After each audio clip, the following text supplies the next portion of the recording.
ang ganda naman ito. Tapos nagpapapansin sa akin. Kasi si Baby, never po siya nagkaroon ng girlfriend before. As in, straight talaga siya. So, talaga na ano siya, ba't na kinukuha yung number ko? Tomboy ba yan si Tony? So, nung kinuha ko yung number niya, ayun, niligawan ko si Baby, gano'n, nahirapan akong pasagutin niya, napaka-arte. So, nag-last kami for almost 2 years. Oo. So, hindi ko siya matiis kasi yun na, may pinagsamahan kami. Naging malapit rin siya sa akin. Ganun, ayun. Minahal ko din, syempre. May tanong ako sa'yo, Baby. Kamusta naman ako maging jowa noon? Ayun, guys. Wala akong masabi. Sobra. Sobra talaga. Yung tipo ko sa lalaki, lahat nasa kanya. Sobrang gentleman. Gentle girl pala. Gentle girl, hindi gentleman. Gentle girl, tapos maalalahanin, sweet. Ano pa ba? Pero inamin ko din sa kanila kanina na may mga pagkakamali ako sa'yo na may mga ibang girl nung time na yun. Kasi si Baby, pinalaki niya yung ulo.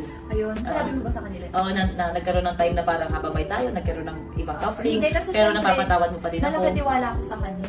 Akala ko ako lang pala, ang dami namin si ano. Oo. Pero matagal yun, nasaktan ko talaga si Baby nung time na yun. Kaya ang tawag nila sa amin, aso pusa talaga. Kasi grabe kami mag-away.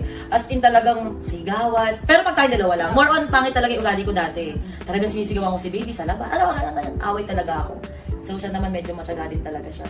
Lahat halos ako, pero pag mga sobra-sobra na, yun. Bumabawi naman siya. Tapos may mga eksena din kami na, ayun, napag-usapan namin nakaraan.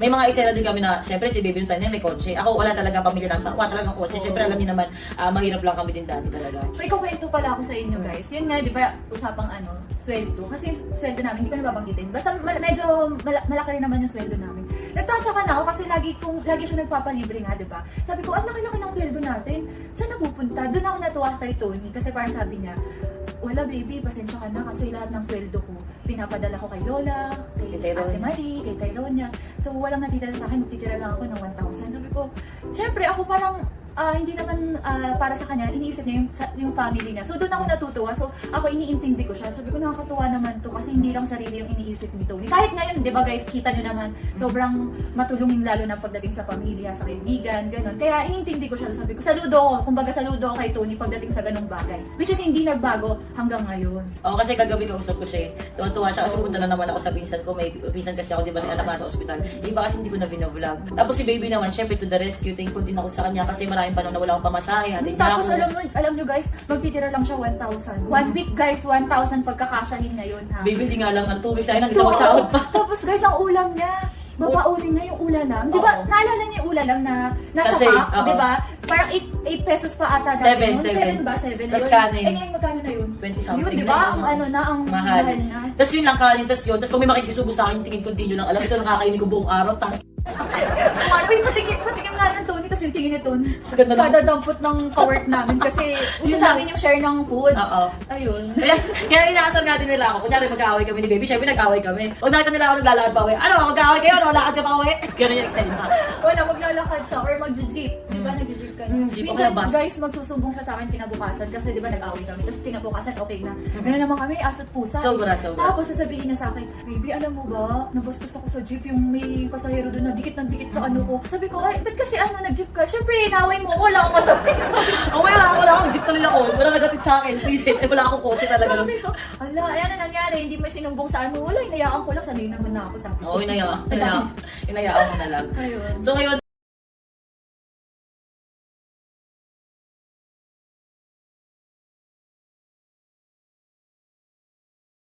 ito sinabi ko sa kanila na yung may mga hindi alam na bisexual ako at ngayon ko lang para mapagsisigawan talaga na ayan, meron akong naging baby na maganda, ganun siya. Tsaka gusto ko malaman mo sa kung anong pinagdadaanan mo ngayon na you are a queen, maganda ka. Pero hindi naman ako heartbroken. Oo, pero hindi mo kasi deserve na masaktan ng gano'n.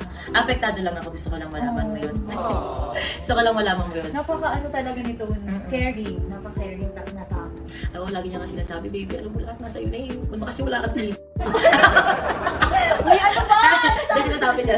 So yun, tatapos siguro ito ng vlog na to, na gusto ko sabihin na to Trisha Mitra, baby, ngayon na okay pa din tayo. Again, you are a queen, hindi mo deserve na masaktan. Doon, alam kong naka-move on ka na sa past mo kasi muntik na siyang halos ikasal eh. Alam kong ayaw mong binabrought up yan, pero gusto ko lang din i-share na napakatino niyang babae. Alam niyo bang ilan lang naging exit, tatlo, isa pa ako doon.